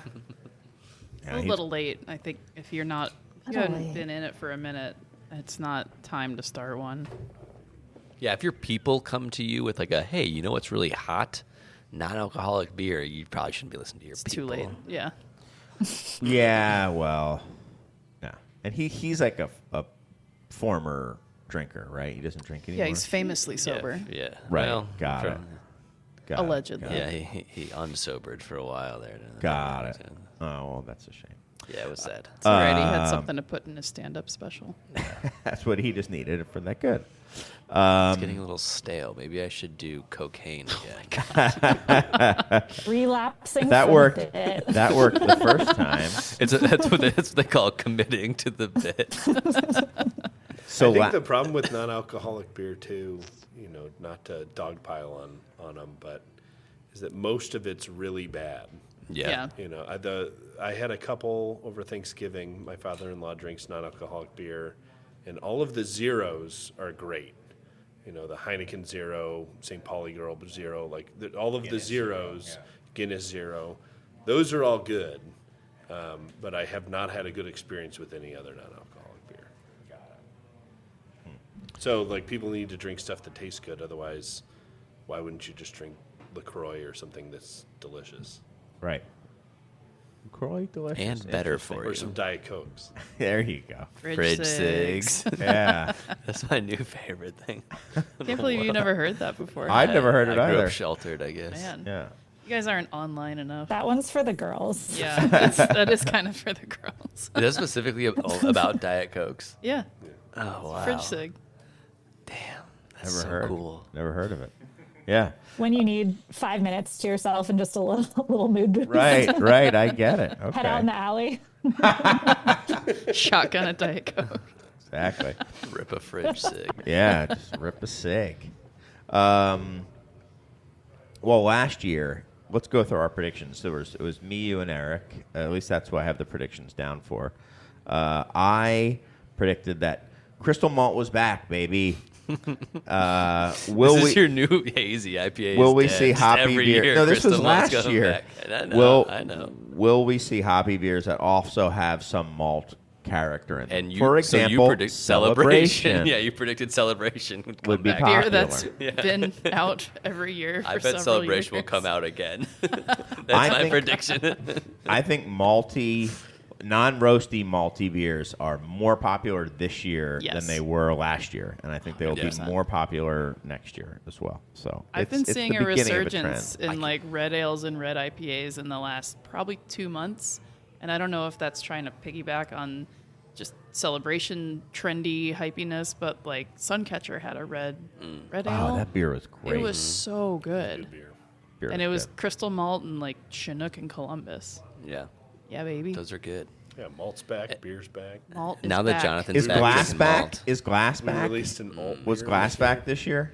I didn't notice a difference. No, No. Kate's emphatically shaking her head no. So that's a bang for your prediction, Mike, last year. Yours was, Thanks. is Glass That was coming really cool. back? And tariffs It could have wasn't really a bad worked in your prediction. favor. Yeah, that's what I was hoping for. Also, Right. I put a lot of beer in glass, so You also put it in cans for the first time this year. yeah. But hey, maybe I should have been more committed to my prediction for 2026. Next year, with right. the 20 barrels of beer we put in cans this year. Well, hey, maybe you're like me and you're just looking too far into the future. Right. Maybe you're looking 50 years into the future. Yeah, when all aluminum has been. Ooh, Yeah, they needed Mike, it. if you would like one small, may I offer you a consolation prize? in these Absolutely, trying I'll take any times? dub. Trogs just released like a heritage light lager, you know, the things that everyone's doing these days. In like 30 racks, but then also in 6-pack glass. That's what I was Hey. A talking new about. beer brand. That's exactly So the there one you I was go. talking about. It's back, baby. So I'm not 100% And that's wrong. it's still in 2025, so technically you're right. I nailed that. Yeah. Yeah, it was new for 2025. Hit a walk Killed off it. there. Thank you. And our boy, You're so welcome. our boy predicted that tariffs will tariffs require Your phone's freaking it out. They're gonna dock out importing again. brewery. Hold on. Yeah, it is freaking out now. Will tariffs require importing breweries to become reliant on U.S. You are messing this thing up, dude. Will imported beer need to be brewed here because of tariffs? Is what he was predicting. He asked it kind of as a question. I don't think that has happened. All of ours were questions last year. Okay. And I don't think that happened, right? Were there any, like, some of the big ones? Like, I think he was thinking, like, Modelo and stuff like I think that. that was also like the Asahi thing. Asahi was the Did one. that Right, like that? right, did that right. a year ago? Like that was 2 years ago, right? Yeah. So he Yeah. was saying like maybe that more people would do something like that. Yeah. Or what Trumer does, but I don't think we did see that. No. Maybe. So I'm the only one who was when- 100% right in my Yeah. prediction. Well, you know. You were Was the, 100%. You said you were 100% right with I said I Crystal was the Malt only being one. back. It's back, baby. It's back. Okay, then I'm 100% right because Trogs put one beer in glass. There you Well, go. you're 90% right, you were. Well, it's good to know that my prediction this year will also come true. That means, and we're gonna have our worst year for closures yet. I'm just gonna blame you anytime we talk about closure on the show. And I'll be going as like, Chris "Yes, predicted. XYZ yes." Brewery closed. He called it out by name. Exactly. Well, anything that people would like to say in closing of our year in review? The last show we're going to be putting out in the year 2025. That's kind of insane. That's crazy. I will get this show out this year. I'll do it. That's a Okay, prediction. How's here's that? my That's prediction. my prediction. Yeah. That's my prediction. My prediction for 2026 Well, here's is the that the prediction show I didn't have. come There's out no yet. way you're getting it out in time. So if it's getting out, it's because I'm doing it. There we go. We've always had a division of labor. I do nothing, and you carry the show. What's the big deal? But anything else people would like to add before we get out of here for the final time in 2025? I want to thank my guests while they're thinking of if they want to say anything or not. Johnathan Fritz, Kate Bernot, Nailed and that. Shana Solarte. Johnathan Fritz. Johnathan Fritz. Signing off here, I just want to reiterate that I'm optimistic about the future of beer. It's the And you're a core of our hophead. business. And, there's a reason that we got into beer. And everyone here, like, you could work anywhere, but, beer is important to us. And I think we need to just show people who aren't into beer yet why it's important to us. And just watch it grow. Pile it high and let it fly. Nice. Thank you. That's great. I like that. I think I am also optimistic about a return to on-premise. I think that the existence of sort of like made for Instagram spaces is kind of turning the tide back toward just a bar.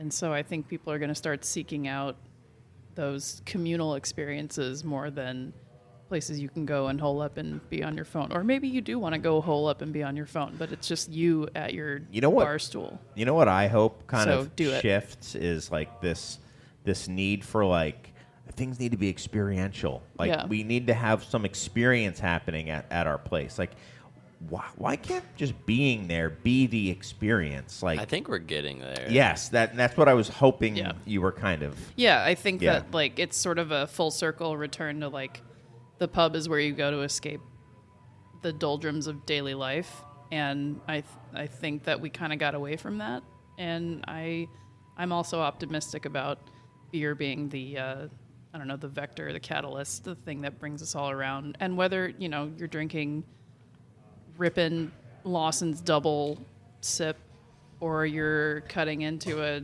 Guinness 50-50, 60-40, 2% Irish stout, like there's space at the bar for everyone. Come on back. You are. Kate, anything you would like to say? Yeah, first of all, it's nice to get to chat with you all. I am always happy to get back to Chicago, even if it's virtually. But I echo all of this, and I would say that though, the business climate is very, very difficult for small breweries out there right now. The ones that have made it this far and continue to make it are smarter, more efficient, more creative, more determined than they were when times were easier. We're fucked, And that's hard and that's emotionally difficult, but Not us. stay dumb. Get dumb, stay dumb. But I really feel like when I talk to breweries these days, they're so much more, thoughtful and considerate about the decisions they're making and willing to diversify and try new stuff. And I think that makes for a more resilient industry, better experiences for drinkers. And so, yeah, thanks for doing the hard work, all of you, as part of this ecosystem. Thanks to you as well for doing the hard work of actual beer reporting and beer writing. There are, I think it is. I don't know if 2025 was the year that I first missed it, but I missed it the most in 2025. And it was really like, if it isn't coming from literally Kate or maybe like a few other people, literally a few, it's like, man, this stuff is just slop.